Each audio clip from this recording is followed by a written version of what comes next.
The man from dreams. ये साल 2006 की बात है। न्यूयॉर्क के एक मशहूर साइकेट्रिस्ट के पास एक पेशेंट आया और उस पेशेंट का कहना था कि उसके सपनों में बार बार एक आदमी आता है जो सपनों में उसे उसकी भलाई के लिए कुछ सलाह देता है। और उस पेशेंट का यह कहना था कि उसने असल जिंदगी में उस आदमी को पहले कभी नहीं देखा था और इसलिए उस साइकेट्रिस्ट ने पेशेंट को कहा कि सपनों में आने वाले उस आदमी की कोई तस्वीर बना दे।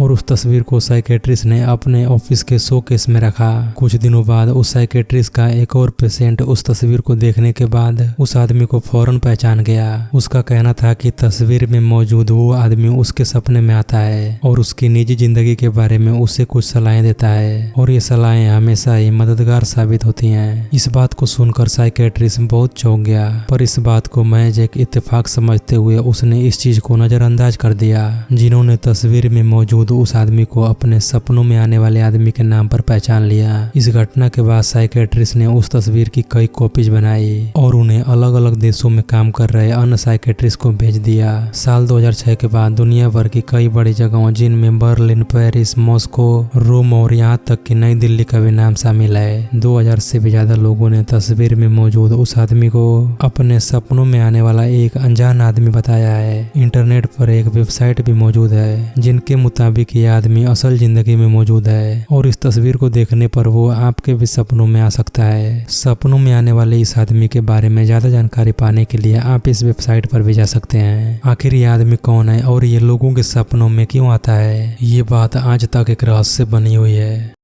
कोडेक्स गिगाज, जिसे लोग डेविल्स बाइबल के नाम से भी जानते हैं, मान्यताओं के अनुसार इस किताब को 13वीं शताब्दी में एक बेनेडिक्टाइन मोंक के द्वारा लिखा गया था। इस मोंक ने अपने पंथ के कुछ महत्वपूर्ण नियमों का उल्लंघन किया था, जिसके कारण बोहेमिया, जो कि अब चेक रिपब्लिक का भाग है, वहाँ के राजा ने उसे दीवारों में चुनवा देने का आदेश दिया। लेकिन दीवार में चुनवाए जाते वक्त उस मोंक राजा के आगे एक प्रस्ताव रखा गया कि यदि वो उसकी जान बख्श दें तो बदले में वो मोंक राजा को एक ऐसी किताब लिख कर देगा जिसमें दुनिया का सारा ज्ञान मौजूद होगा। राजा ने उस मोंक की शर्त को मान लिया और उसे इस किताब को लिखने के लिए जरूरी सभी सामान मुहैया करवा दिया। लेकिन एक रात में एक ऐसी किताब को लिखना जिसमें बेशुमार रहस्य हो, वाकई नामुमकिन काम था। तब उस मोंक ने शैतानी मंत्रों द्वारा लूसीफर का आह्वान किया और लूसीफर से अपनी आत्मा का सौदा हो जाने के बाद उसने उस मोंक की इस किताब को लिखने में मदद की। ये किताब 36 इंच लंबी, 20 इंच चौड़ी और लगभग 8.5 इंच मोटी है, जिसमें शुरुआत में 320 पेज थे।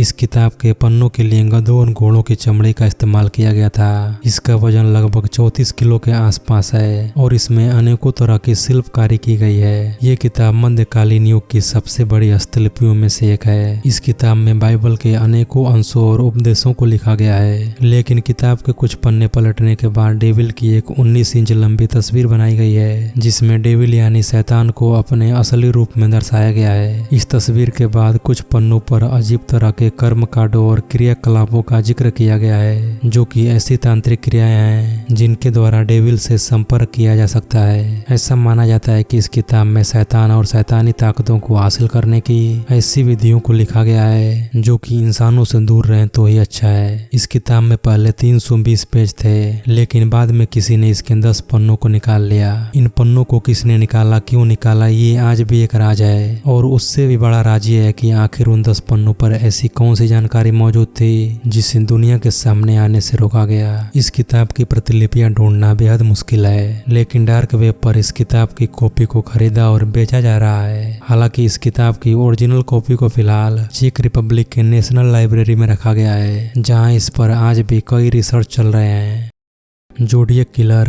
20 दिसंबर 1968 में वेलेजो, कैलिफोर्निया का एक कपल इस खौफनाक हत्यारे का पहला शिकार बना। इन दोनों विक्टिम्स का नाम था डेविड फराडे और बेटी लो जेनसन। ये दोनों एक कार पार्किंग में अपनी कार में बैठे थे, तभी एक अनजान चेहरे ने गाड़ी के पास आते ही डेविड के सर में गोली मार दी और जब बेटी ने वहां से भागने की कोशिश की तो उसको पीछे से 5 गोली मारी गई। बस इसी घटना के बाद से सिलसिलेवार और बेहद मिस्टीरियस तरह की मौतों का सफर शुरू हो गया, जिसे आज भी मॉडर्न हिस्ट्री की सबसे बड़ी मर्डर मिस्ट्री में से एक माना जाता है। इस कातिल की खास बात यह थी कि ये अगले मर्डर से पहले ही पुलिस को इन मर्डर्स के बारे में चेतावनी दे देता था, लेकिन फर्क सिर्फ इतना था कि ये चेतावनियां पुलिस तक लेटर्स के माध्यम से पहुंचती थी और इन लेटर्स को एक बेहद सदी हुई इनक्रिप्टेड फॉर्म में लिखा गया था, जिसे डिकोड करना बेहद मुश्किल था। इसके अलावा ये हत्यारा फोन कॉल्स और पजल्स के माध्यम से भी पुलिस तक अपने अगले कातिल की जानकारी पहुंचा देता था। इन सब बातों में से एक बात तो बेहद साफ थी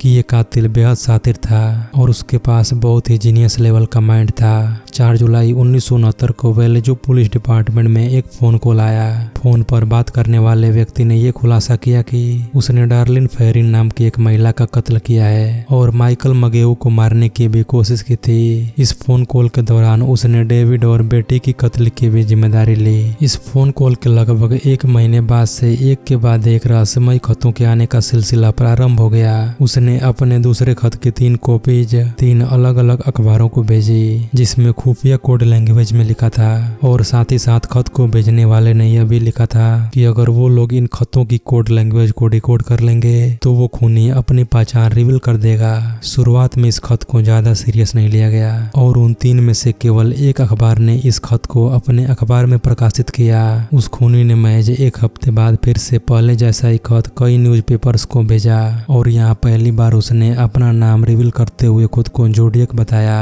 और तभी से कातिल को द जोडियक किलर के नाम से जाना जाने लगा। इस तीसरे खत को 2 हाई स्कूल के टीचर्स ने सफलतापूर्वक डिकोड कर लिया। इस डिकोडेड मैसेज में जोडियक किलर के अगले शिकार का तो पता नहीं चला, लेकिन ये मैसेज इस सनकी हत्यारे की कुंठित मानसिकता को दर्शाता था। इस मैसेज में लिखा गया था कि हर खून के बदले उसे स्वर्ग में जाने पर एक सेवक मिलेगा और मरने के बाद वह स्वर्ग में बहुत सारे सेवक और सेविकाएं चाहता है। वैसे तो पुलिस रिकॉर्ड्स के मुताबिक जोडियक ने 5 हत्याएं की थी, लेकिन जोडियक किलर का एक विचित्र खत कुछ और ही कहानियां बयां करता है। जोडियक किलर ने अपने खत में लिखा था कि मी इक्वल टू 37 SPFD यानी San Francisco police department equal to 0। इस खत से साफ जाहिर था कि इस खूंखार हत्यारे ने इन हत्याओं को एक खेल बना लिया था और उसके द्वारा किए गए मर्डर्स और सैन फ्रांसिस्को पुलिस की नाकामयाबियों को उस खेल का स्कोर कार्ड। इस खत की एक विशेष बात यह भी थी कि इस खत को लिखने के लिए जोडियक ने किसी कागज का नहीं बल्कि अपने शिकार के शर्ट के टुकड़े का इस्तेमाल किया था। इसके 1 महीने बाद एक और कपल को इस सनकी हत्यारे ने अपना शिकार बनाया और इस बार बंदूक की बजाय चाकुओं से गोद कर इस कपल की हत्या कर दी गई।